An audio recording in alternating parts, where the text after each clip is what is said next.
Can you hear me? Yes. So welcome to the open market consultation session of PCP WISE. I'm Ana Lucia Jaramillo. I'm part of the legal team of Corvus Procurement Services, supporting organization in the PCP WISE consortium. And we go to our session of today. I will start, I think, can I click on the slide? How do I, oh yeah. Yes, sorry, I went too fast. So what is PCP WISE? PCP WISE is a forward-looking European project that is developing smart and sustainable solutions to improve the water management and climate resilience by monitoring the soil water vegetation system to improve the water management and climate resilience. So we try to use space technologies and environmental data in order to have a better way of tackling some major challenges that are related to flood, to wildfire, to infrastructure risks, both in the rural and the urban areas. So PCP WISE is using the instrument of pre-commercial procurement. That is a process of acquiring, of buying research and development services. And through these public buyers, innovators, researchers are looking forward to make Europe better prepared for and to respond better to climate change. In this procedure, we want to let you know that it's building up on the results and the outcomes of the Protect Coordination Support Action. That was another European project. And we have in this PCP WISE consortium 12 public buyers from 8 different member states. We have Headwaterschapshouse from the Netherlands, STOA from the Netherlands, the city of Rotterdam, the city of Haarlem. We have a Climatorium from Denmark, also the Ministry of Interior of the Republic of Slovakia. We have the Slovak Environmental Agency, Benego Green Park from Belgium, the Federal Agency for Technical Relief from Germany, Forum Virium from Finland, Helsinki Forum Virium, and I'm also missing any of the public buyers, but the public, I mentioned Climatorium. Yeah. And also, yes, from Spain, the Institute of Cartography from Catalonia. So some of the members, some of the public buyers are present in the room. You can look at us. We're using this green liner with the badge, so you can come later on. But this project is, the lead procurer of this project is Headwaterschapshouse. This is a public organization that is supporting the 21 water boards, water authorities in the Netherlands towards the digital transition. The coordinator is Barrabés from Spain. The project has a duration of 36 months and a budget allocated specifically for the PCP for the suppliers of 12 million. Let's see, we have an agenda that is interesting today. We'll start with Hans from STOA. STOA is the knowledge and research hub for the regional water authorities in the Netherlands, and he will present the challenge of PCP, the 5 use cases that we need to tackle, and more information that will help all those interested in the PCP process to participate with a proposal. I will also introduce you to some guidelines on the OMC, so what are the objectives of the OMC, the activities, and how we can engage with you to provide more information and to gather information from the market operators. I have Melissa Campaño here. She is from GAC, coordinating all the communication and dissemination activities of PCP WISE, and she will present the community platform and how to participate in the matchmaking activities. We have some time also for questions. And we have the Slido. We can use the Slido. And after the closure of the session, you can also have some possibility to interact with the partners that are here present. So we encourage you to do that.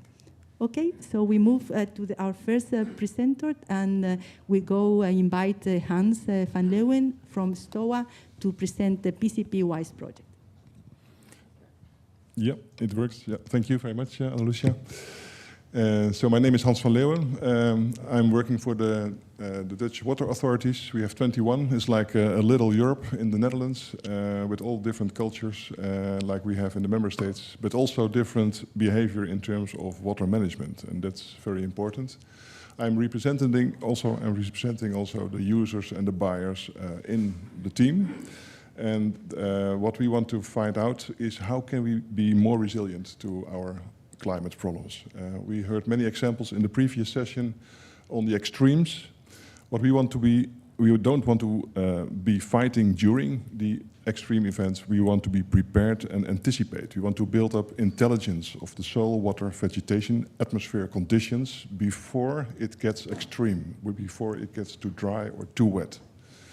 And that's important because mostly that is regular management. That requires also different type of functionalities of your information. And I come back to that later. And most of the hazards we endure in Europe, which is climate induced, are water related. So it's very important to focus on that. And we heard that also in the previous session.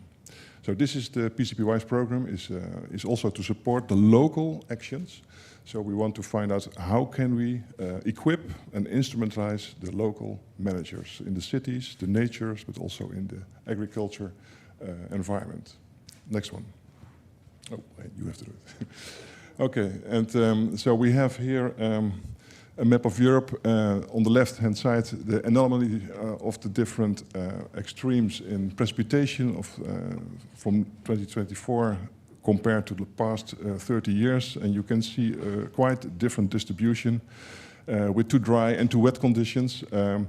And the point is, it's not a rule of law. It's very dynamic. It's not predictable anymore. So we need to think and to live on the short term, but be smart in preparation to those events. And the other right-hand side, you can see the temperature changes, which is mostly related also to the water balance. When we evaporate in our system, it gets cooler. So the more water we have, the cooler it can become, also in cities, to prevent heat islands, for example. So we have examples of different use cases later on, how we can fight and anticipate to those different extreme in temperatures as a result of evapotranspiration, for example.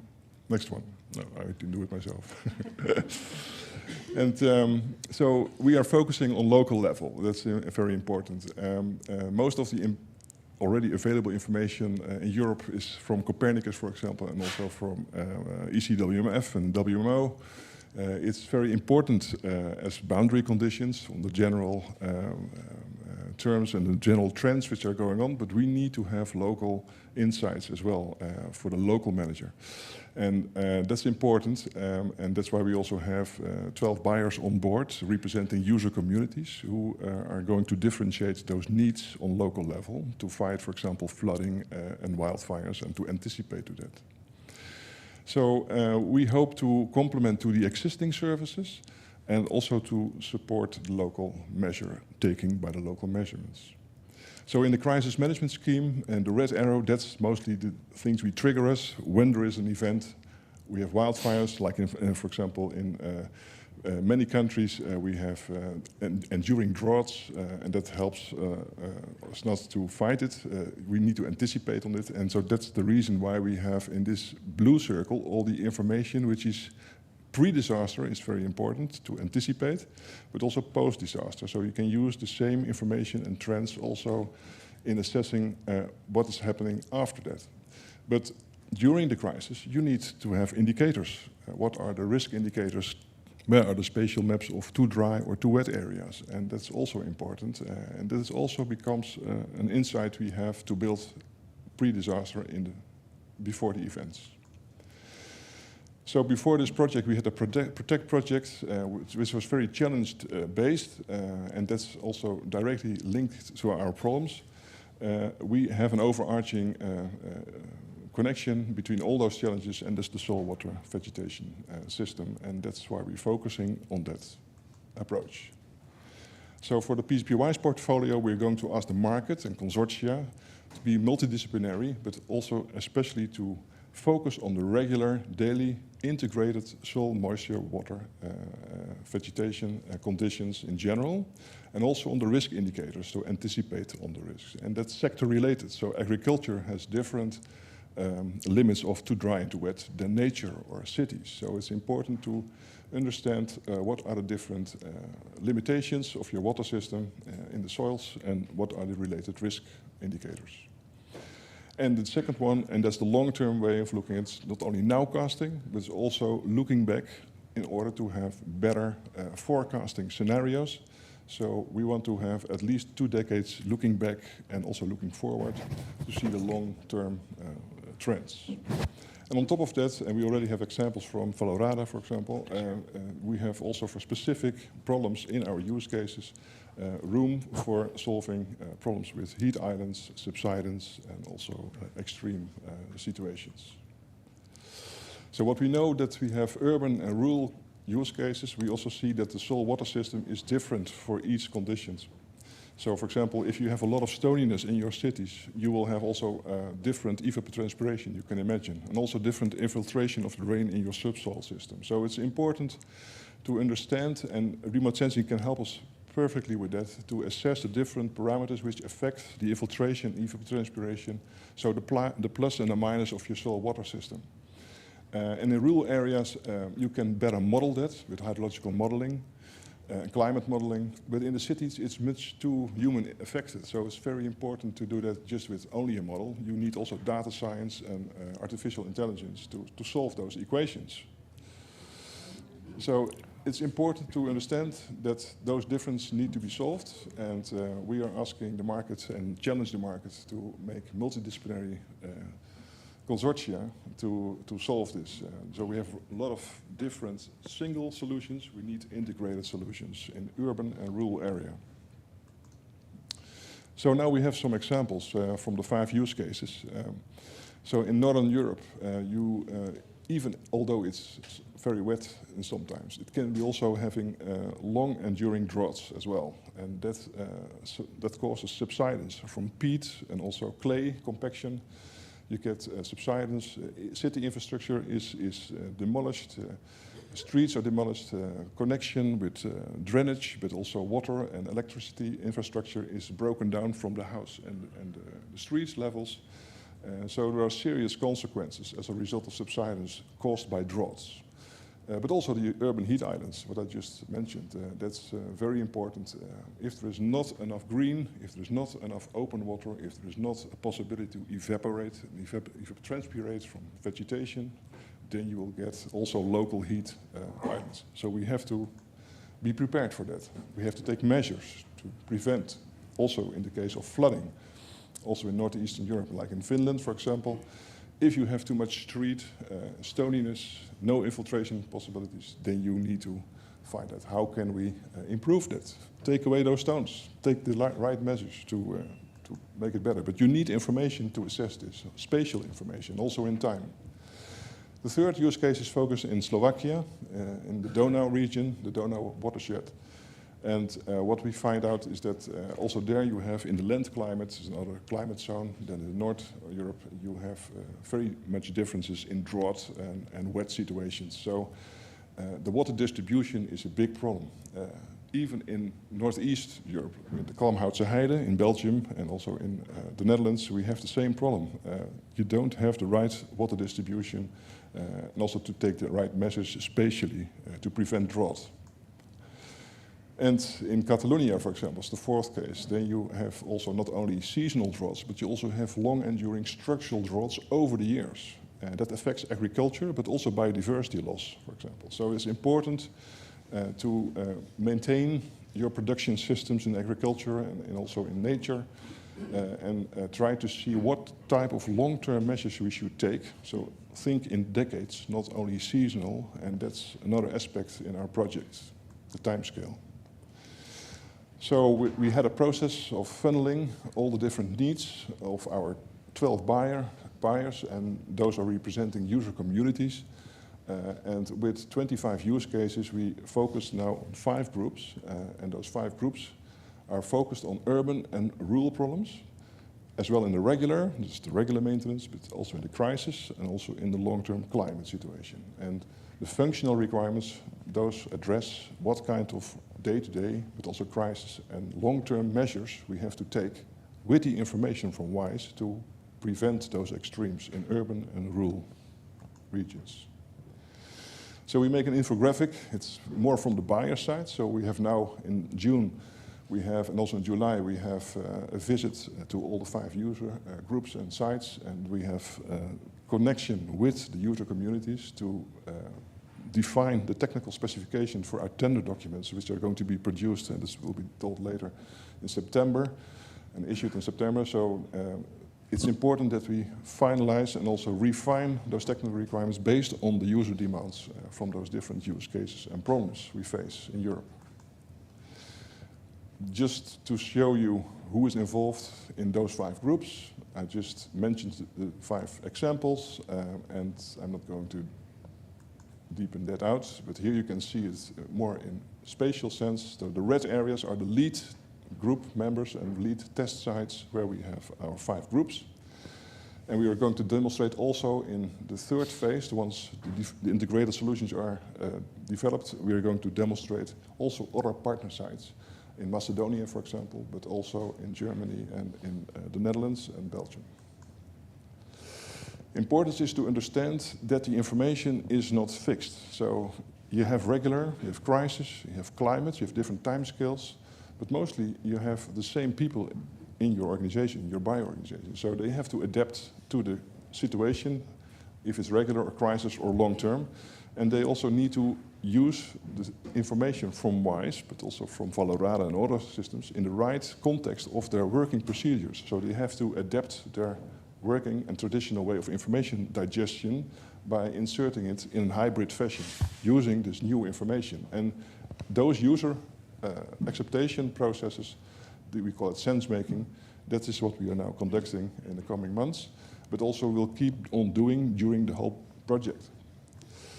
And that helps us to understand what the real information requirements are in a bit more technical sense, also hydrology sense and the soil, but also remote sensing value adding linked to that. So important is to find out what are the user requirements and how are we going to let them to operational instruments for local insights, local addressing those issues from climate.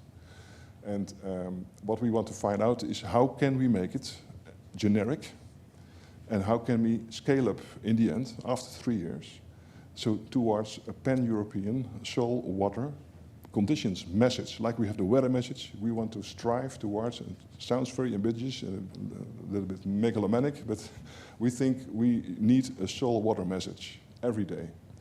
And that's what we are going to work through. We also want to scale up together with the market. So we want to build a business model together, also with the buyer community. So we are extending the buyers, not only the lead buyers we have inside the consortium, but we want to have a buyer community. We already have about 140 potential candidates, but we are still developing the network on the buyer part so that we can invest together with also investors, but also with the buyers in a business model to scale up. And that's after 3 years. But still, what we want to do is first demonstrate it, that it works, and that can help you in anticipating those problems. And we look at 2 scales. The test scales, so this for validation of the services from the market, but also on the rural sub-watershed scale, so which is a hydrological logic area, which can be also used as a context of your local problems, and also a link to the Copernicus service, like the EFAS and the list flood modeling, which is already in place, but then scaled down to the local management. So spatial and temporal scales are the dimensions we have to think of, and this is exactly what we are now defining. For urban area, you need more detailed information, and for the areas surrounding it in the watershed, it's about 100 by 100 meter, which is a logical management scale. We also use it in the Netherlands, for example, in our water authorities. So we also have technical partners. We have the UT Twente, who are having benchmark sites already in Europe for the past 5 years. They have built a twinning model. It's called the STEMMIS scope model, which models how the soil water vegetation system behaves with interaction with the atmosphere and climate. Those are physical models, but we are looking how can we make it more empirical and also have it tested with local conditions, and therefore they have 63 points on the right-hand side related to our regions of our test sites. And this is also a very important part for scaling up in the end. Important also is that once we have the solution, we need to be interoperable. So as we have in the Netherlands 21 watersheds, water authorities, they are different cultures. They have their own management procedures, they have their own working environment. But looking over the border to each other, that's even in the Netherlands, in a small country, a big problem. So we need to understand how can we exchange the information in a standardized but also interoperable way. And that's why it's so important that in those consortia who are going to provide solutions, that we have hydrological but also civil engineering partners on board to understand what's happening in the local situation of our managers. And also to be interoperable. So we need to speak the same water taxonomy, the same language on hydrology. And therefore we introduce also different instruments which are not mandatory, but are advised to use for having the same language. And we use, in this case, for example, the ModFlow model. Each hydrologist knows what ModFlow is, but for you it's maybe a bit abracadabra. But it's in fact an industrial standard in hydrology, and it's a good basis to exchange your information, not only between you as managers, but also between the solution providers from the market and also our validation team. So we think that it would be advisable to use that, and also to make it interoperable for each other, and also to link up to other disciplines. And also there is a presentation tool on board to make it more tangible in spatial but also in temporal sense to the local users, and exchange your information with each other. So it's a common global open source and very practical operational instrument. It's only a part of your integral solution. Use it not as the solution, but as an interaction to others. So it's the end of the value chain. And it can be useful also for yourself to understand and see also what the different solutions are and to compare them with each other. So it's also an interesting evaluation tool. We have a help desk on board, so if there are questions, we can answer them.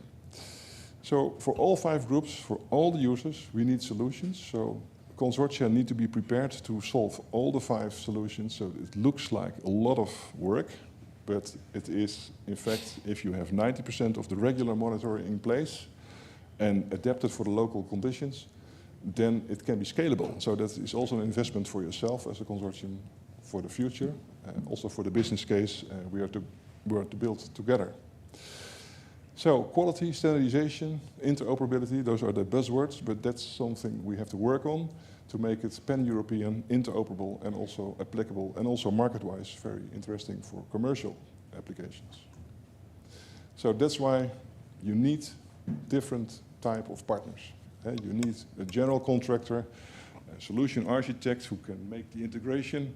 You need a civil engineer or maybe more an hydrologist for urban areas, but also rural areas to understand how the soil water system works. You need specific remote sensing value adders, so that's not the main type of partners. In this context of EXPANDEO, remote sensing is a buzzword. For us, it's part of the integral solution, so it needs to have the right place.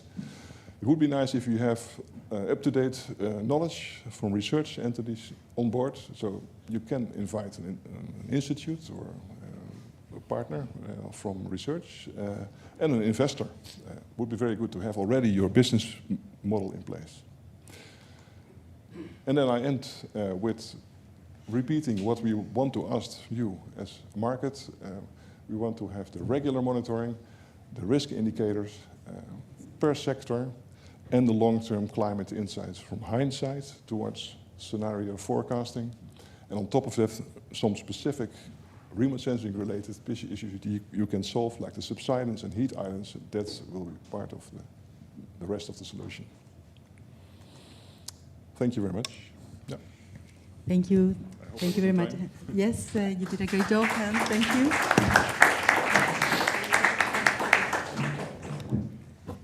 Great. I'm sure you will have some questions later on. Let's go now to the OMC, the Open Market Consultation Guidelines.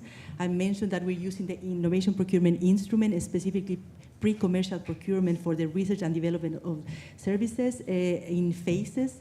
So the solution design, prototype development, and testing and validation of solutions. We are now in phase 0, so the preparatory phase where we need the support also from the market to understand better the readiness and the maturity of the solutions. And further up is the follow-up public procurement of innovative solutions, so the deployment of the actual solution.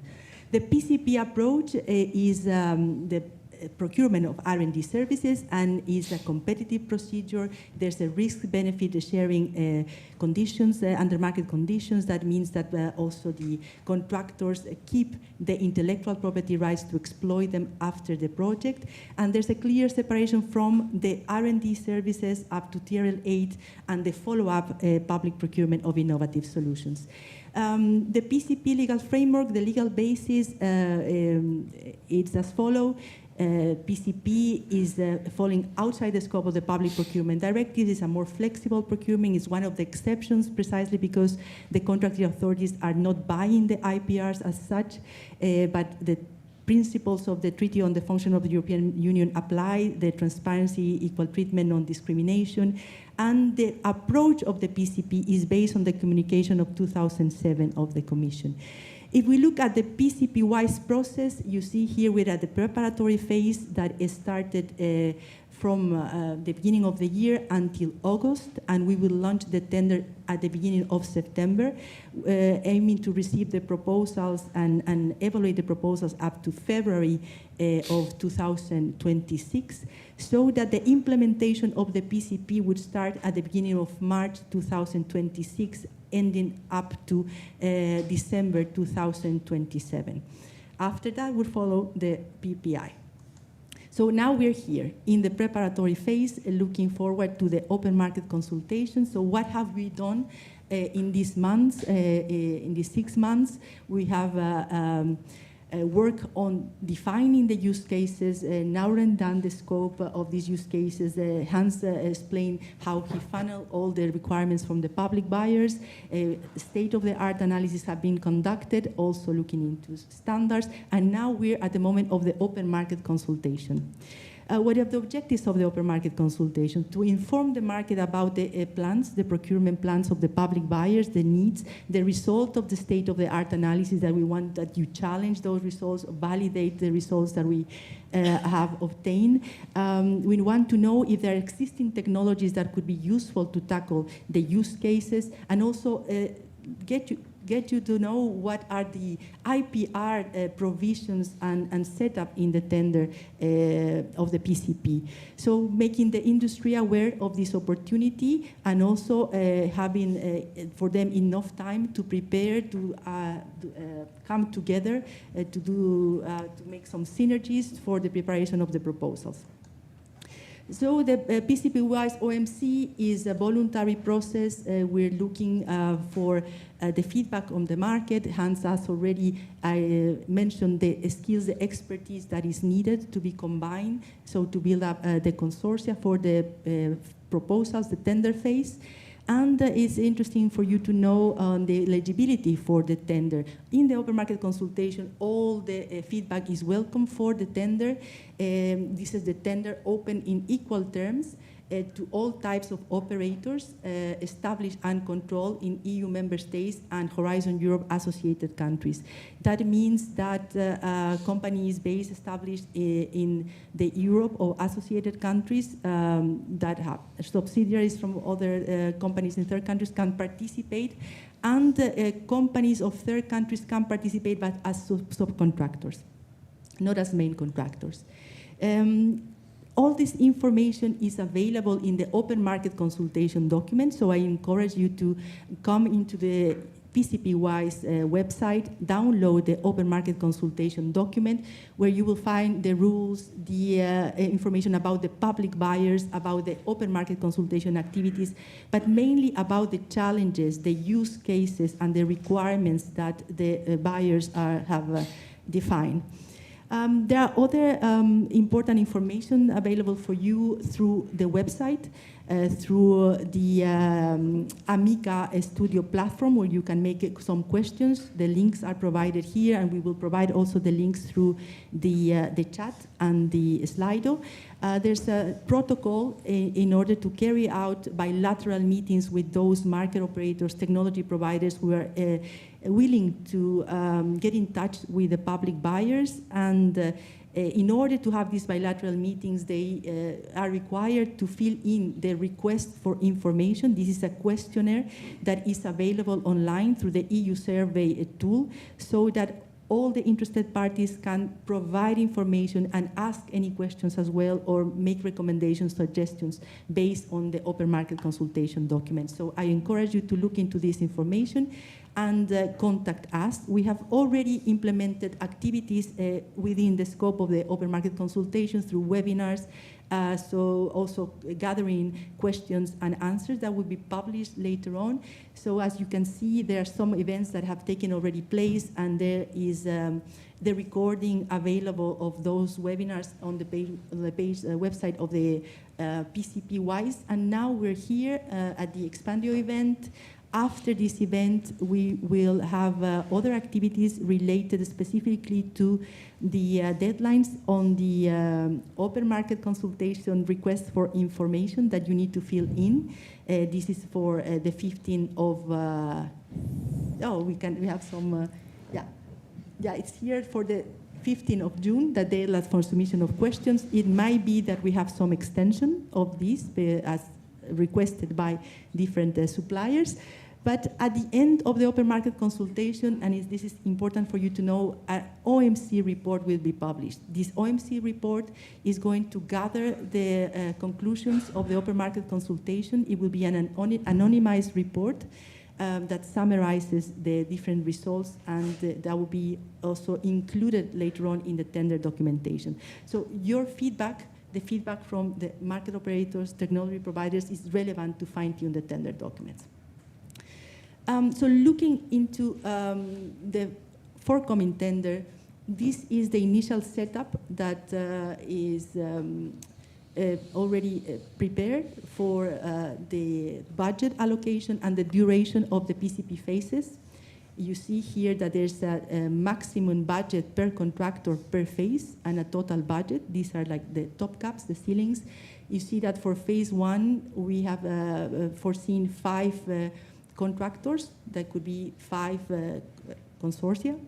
The duration is 4 months. For phase 2, we would have 3, and with a duration of 11 months. And phase 3, 2 contractors for 2 alternative solutions that need to be compared to get the best value of these solutions. And this is foreseen for 6 months, with a maximum total budget that is almost the 12 million euros. Also very important to know is the provisions regarding the IPR, the intellectual property right requirements. As mentioned before, the contractors will keep the IPRs that they develop during the PCP, but we will also ensure through the tender provisions and obligations that these IPRs are protected and are exploited. If they are not exploited or commercialized through solutions, the public buyers reserve the right of call off of these IPRs, also in case of a transfer or in case of different possibilities of transferring IPRs. The contractors need to notify or to inform the public buyers group, also to safeguard the security interest, and that these IPRs are not transferred to companies or to organizations in third countries that have restrictions. What is also important regarding APRs is that the public buyers will receive licenses, like the royalty-free, non-exclusive licenses for indefinite time to use the results of the PCP, and that also means the background IPRs. And they will be required also that third parties could also access to intellectual property rights based on FRAN terms, so fair and reasonable terms of IPRs. So Because of time, I think we can close this part, and I will welcome Melissa Campaño from JSC to tell us about the community. Yeah, thank you so much. Can I have the clicker? Thank you. So first of all, I would like to say thank you to ERSC for having us a second time during EXPANDEO. It's also very nice to see familiar faces in the room, because we were here last year already with Hans and Ana Lucia to announce the upcoming work of PCP WISE. And so we are very pleased today to be able to present you what we've been doing over the past 6 months, how the process works. Anna explained it quite extensively, what you are facing in terms of IPR, in terms of budget, what kind of expertise we need in this consortium. So it's a lot of information to process. But for now, and it's a lot of dates and links that you've heard about. But don't worry, first of all, the slides will be shared with you after the meeting, so you will get all this information handy afterwards. And what's important, at least for my presentation, because we're running a bit out of time and we don't want to delay the closing of the day today, but my key message is really to explain to you and to give you a sense of urgency of why it's important that you get involved with this project right now. Why now is the right moment to really get in touch with us. And that is important whether you are a supplier, obviously, because we've been talking about the upcoming call for tenders and the different type of expertise, competencies that we need to see in this consortium in order to be successful. But also it's important that if you are a public authority, a municipality, an environmental or water agency, that you're interested in following the developments of PCP WISE, you can reach out to us and you can take a step in the project already now. We have several ways, several offers to propose to you, so feel free to really reach out. It's really important. So why engaging in PCP WISE now? I've been already saying it. As a supplier, obviously, right now is the right moment because we are still in the preparatory phase. You still have a chance to have your say. Your main reference document for now is the open market consultation document that all the public buyers have been working very, very hard on. Hans has been really doing a great work in funneling all the requirements, all the needs from the 12 public buyers, and you can already read about these in the open market consultation document. Whatever Anna has explained also in terms of the process, in terms of the budget, it's already there. What we need from you now by the 15th and maybe a bit later, we will see if we extend or not, we need to have your feedback. So we really need you to go and take the lead on going and checking whether what Hans has been explaining, what Anna has been explaining speaks to you, and if you are in a position to challenge what we are saying and tell us, listen, this is not feasible for us. We would like to come up with a different approach. Maybe you could see things from a different angle. So that's what we really need to hear from you, and you can do so in many ways. Of course, there's the e-procurement platform where you can download this open market consultation, where you can ask questions, like if you would be asking any question on funding and tenders or portal or on TED. But we have other ways which are more direct, which are more friendly and collaborative ways to do so. And that's what I would like to briefly present you today. But again, we will be staying after Emmanuel closes the day. We will be in the room with all the partners from PCP WISE to answer any questions, whether you have technical questions for Hans or legal procedural questions to Anna or engagement approaches. I can answer your question as well. And we have, of course, the other partners in the room. So this is an opportunity for you to boost your visibility as a company to us, but also to the wider European market, because we want to engage already now with potential replicators, potential friends that can help us scale the solution, not just to the 12 buyers, but to other regions, other cities that could be interested and face the same challenges that the public PCP WISE buyers are facing. So this is important for you to be visible to us, but also to others, and of course to find the right partners. So we are looking at suppliers, as I've been saying, replicators, which can be any other regional, local level national authority, but also water authorities, environmental agencies, and private, of course, buyers could be also interested to take part. A follower organization is a support organization that are really helping us in getting visibility. That's our Emmanuel, that's all the team from ERSC, that's Nereus, the network of region, of course, that we've heard earlier. That's any other projects such as Valorada, such as Oceanides, who are working on similar challenges that we have, and who are already working with a pool of companies who could be interested in the PCP WISE call for tender. So we have a community platform. I know that the platform exists in all places, so it's just noise to your ears that to hear that there's another new platform coming up, but really in the context of this project, it's a co-creation process almost between the buyers and the suppliers that may be in the room today. And this is your our showcase page. This is your gateway to reach out to any of the partners in the project. We already have 175 members, but we want to have more. So you can stay in the loop by reaching and signing up to this platform. You can get updates if you need to hear more and learn more about innovation procurement, material, resources. We have this already from the previous project Protect, which was the CSA predecessor project that we've been working on. We have lots of resources for you to shed light on any questions or any information that you need to have. Of course, this is the best also place for you to connect with the buyers from PCP WISE, the support organization, Anna, myself, to answer questions, but it's also the best place for you to showcase your strengths, your expertise, competencies, and to connect with other buyers to form the consortia that Hans is so willing to see in September.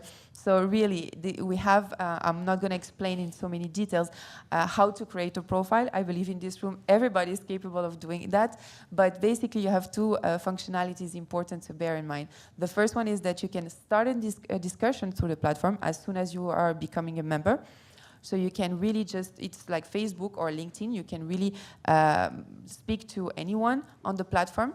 And you can also schedule a meeting by sending an invitation to someone to have a much longer discussion and, of course, something online. So yeah, interacting on the community, not forgetting though that we are in the context of public procurement, as Anna explained, and that we have rules. We have rules to respect transparency, equality, non-discrimination. So we have set up a protocol to clarify how these interactions should take place in order to ensure that there is no supplier with more information than another, and everything is always, in any case, reported and listed on our website, where you have already an FAQ available. So the most common question that you may have already answered on the platform, and we are updating this FAQ constantly. So that's also a very important resource to take on and to have in mind. So yeah, of course, suppliers right now is our main target audience, but as I said, we're also calling, it's a call to action also to replicators and followers. So again, regions, cities, environmental agencies, water agencies can act as potential replicators of the solution that will be developed as part of this pre-commercial procurement in the future. And you can follow the development more closely right now. So creation of the profile, you can come to me afterwards. I will be pleased to help you sign up on the platform and guide you through that and show you how to navigate it. The most important information to remember here, if you are a supplier and you intend to register on the community platform, please be very exhaustive in creating your profile, in completing your profile. The more information that you are providing, the greater chances you have to be visible to the other suppliers and for them to understand what kind of complementarity skills they can have with you. So get connected, get visible, and of course, get ready. All the links, important links, are summarized on this slide. The dates as well, we will be, whenever ERSC is sending you the slide, we will make sure that if there's any change of deadlines, we will reflect that on the slides as well. But yeah, your input is really, really expected from us. And this is your chance really to influence the challenge that we are trying to take on with PCP WISE and to have your say on the future call for tenders. Thank you so much, Melissa. Okay. And I think we are on time. We are just 4 o'clock. Well, I would just like to encourage you again to look into the documentation, make questions, fill in the request for information. So that's the main thing, look into the platform. And now I would like to just open the floor for questions, and also through the Slido that we have prepared some information. So please, yes, I have a question here already. First of all, thank you for introducing this. This was an eye-opener. I think this is one of the examples of what you can do addressing very, very complex problems with a holistic view and the right team.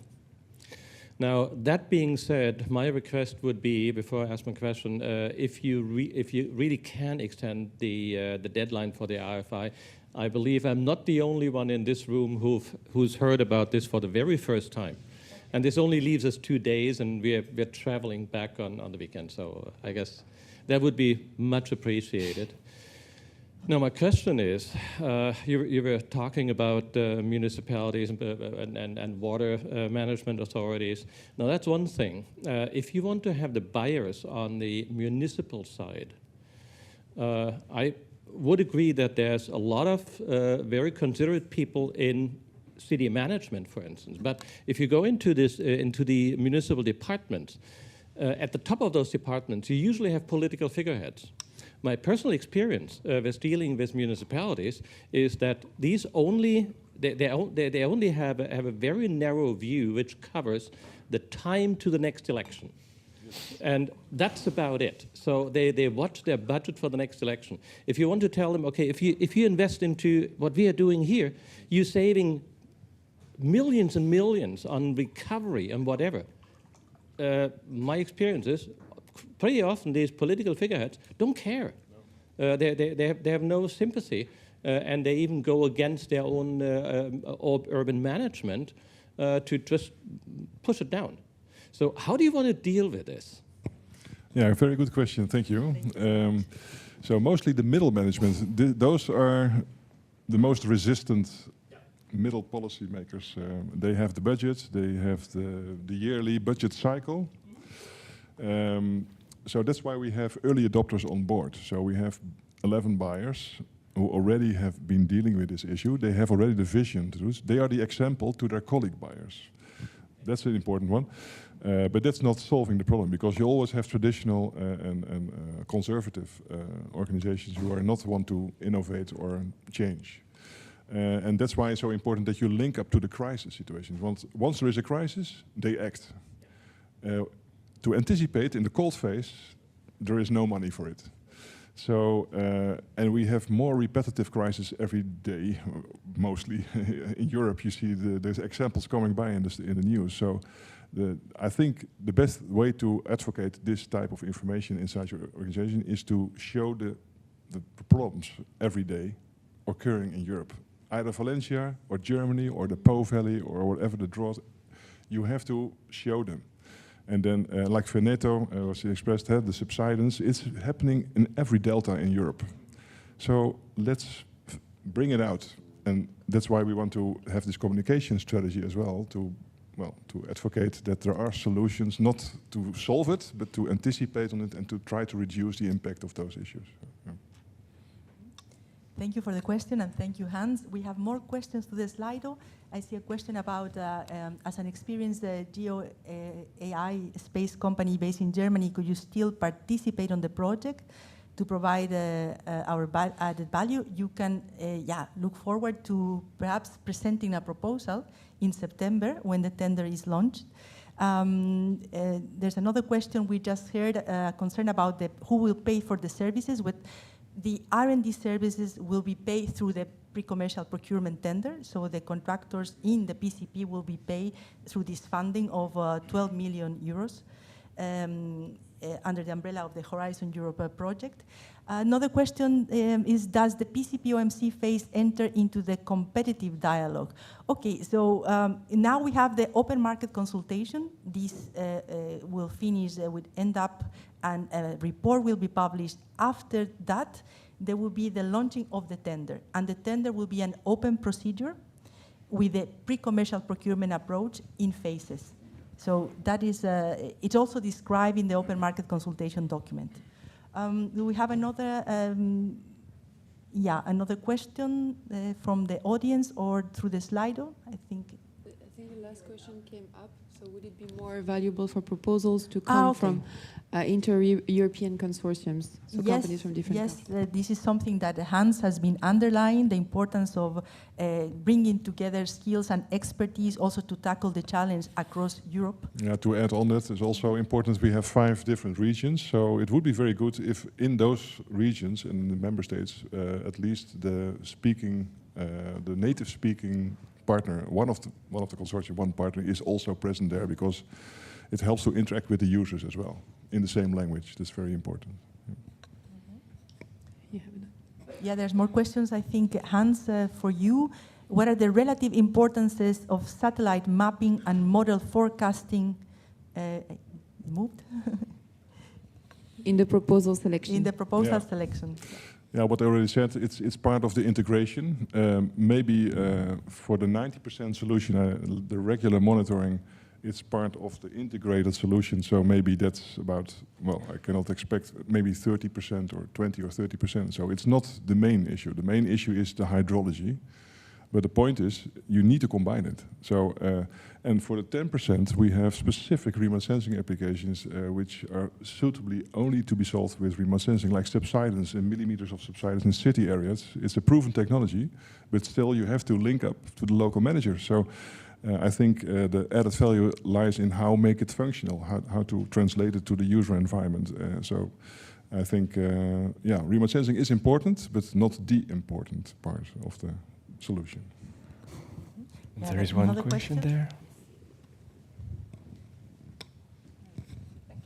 Hi, I'll be quick. I'm a civil engineer. I specialize in hydrology, and I'm an expert in flood modeling and flood management in urban areas. So I think I'm very good for this. So I have one question. Maybe I will discuss with you, Hans, later about more technical issues. But before, there have been mentioned these political issues that we have for this solution. But I see another issues or constraints, like there are different buyers here that from different locations where hydrology is different, topography is different, climate is different. But my question is, like, this solution that the PCP WISE is targeting has to be like a unique solution, or it could be a basic solution that have different modules that can adapt to each buyer?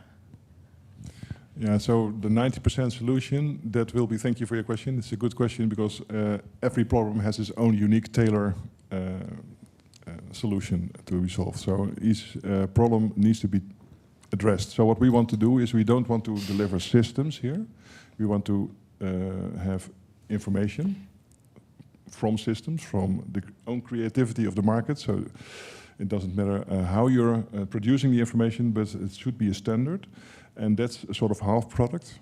And that should be ingested into the existing flood modeling services, or runoff, or discharge modeling, or all kind of existing, like EFAS, for example. That's an existing, very well developed issue and a service. So we need to link up to that. Like the weather information is also ingested in other process models. It's also the soil water component, which can be ingested in other problems.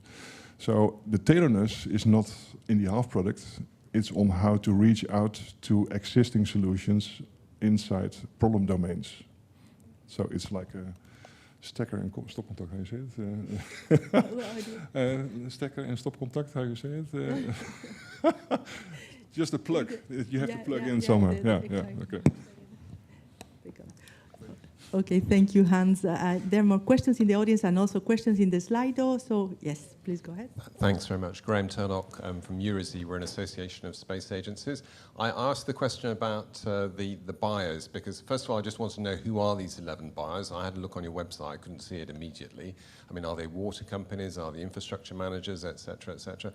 And then are they willing to pay? I was sort of more interested in whether you got a feeling of whether they were prepared to pay for an ongoing service. I know that's a bit of a chicken and an egg question because you need to see what the products are.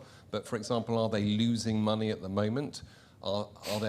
Is there potential for more efficiency in the way in which they spend money? I mean, have you sort of got to the bottom of whether they're going to be able to spend to save, for example? Because people are more often willing to spend to save than they are willing to spend to get something that they don't currently have. Thanks. Mm-hmm. Would you like to answer that, Hans, from the public buyer? Yeah, I can answer that. Yeah, we have the same issue in the Netherlands where we also build business models with not the buyer, because we are the buyer for our user community. So you have to ask those questions to the users. Are they prepared to invest new information, new costs on top of the traditional workaround? And I must say it's a slow process of acceptation. It's not a winning case at front. So you need to use the existing successes where already benefit has been shown and efficiency has been shown, impact of damage has been reduced and exhibited as well. So there are not that much examples already to do this. So we are trying to figure out in the market where are the examples, and we have some in the Netherlands, but somewhere in Europe. We also challenge you, if you have examples, bring it to us so that we can also show it to other countries. But that's the business model. So once the buyers are convinced by the user community they should buy this information, then it's a winning business case. And perhaps it's important to mention that the use cases have been developed with the buyers and the users, so they are representative of their actual and genuine needs. So if the solutions are successful after the testing and validation in the sites, then there will be more possibilities and willingness from the buyers to purchase the solutions later on.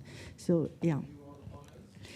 Yeah, there are 12 buyers. I forgot to mention the 12 buyers that I was forgetting is the region of Central Macedonia. So we have water authorities. We have also authorities, ministries, municipalities. Yeah, yes, and first responders. Mm-hmm. We have other questions from the audience. Yes, please go ahead. Yeah, thank you for the presentation. I'm Giovanni Martucci from Stadion Group. Connecting to last question, I was wondering whether, as part of the evaluation to be onboarded, let's say potential partners and value proposition proposers need also to address the, let's say, price model or business model for your evaluation, given the fact that in the long term this is going to be a pre-commercial project, I guess. Yes, indeed. One of the criteria to be evaluated is actually the commercialization plans and exploitation plans. So it's part of the weighted award criteria. If you have a business model in place, yeah. you have a plus there for the ranking. Yeah. Mm-hmm. The other question in Slido about the TRL level. So PCP is focusing on the cycle of innovation between TRL 3 up to 8. So we want to bring the solutions up to TRL 8, so proven in the operational environment, the system in operational environment. What is the expected number of partners in a consortium? Okay, we want to have 5 contractors in phase 1, and the consortium could bring different partners based on the skills. So yeah, it depends on how much disciplines you have in your company. If you're a large engineering company, you might have your ITC or your ICT in place, so the back office, front office, and maybe also you have your hydrology in place already, so you don't need a separate hydrology partner. Mostly you have specific remote sensing companies, and it's not in the big civil engineering companies, so you need to partner up with a value adder and with remote sensing. So I expect 4 to 5 would already be, if you have a multidisciplinary leader in your, and also a good solution architect inside your consortium, then you're ready with 4 or 5 partners. Yeah. We have a question related to one of the questions you already made about the activities after the PCP WISE, after the R&D phase, and indeed we expect that the public buyers purchase the resulting solutions, the outcomes of the PCP, when the solutions are exploited and brought to the market.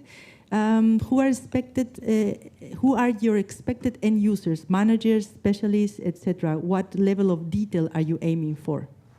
That's for the buyers. Yeah. So the users are mostly the water managers. So those are the hydrology groups inside governmental bodies. It could be statistical people, could be inspection people. It could also be analysis from all kinds of processes for civil servants who need to do, for example, scenario building for the coming 20 years. So it could be policymakers as well. So I think there are more and more users once they see the power of the information in the end. So this is something you cannot anticipate totally on front. Yeah. Thank you, Hans. I think, do we have any more questions in the audience? I don't see any more questions in the Slido. No? So I think we have to close now, but you're welcome to come and have a chat with us afterwards. Thank you very much. Thank you very much, Mona.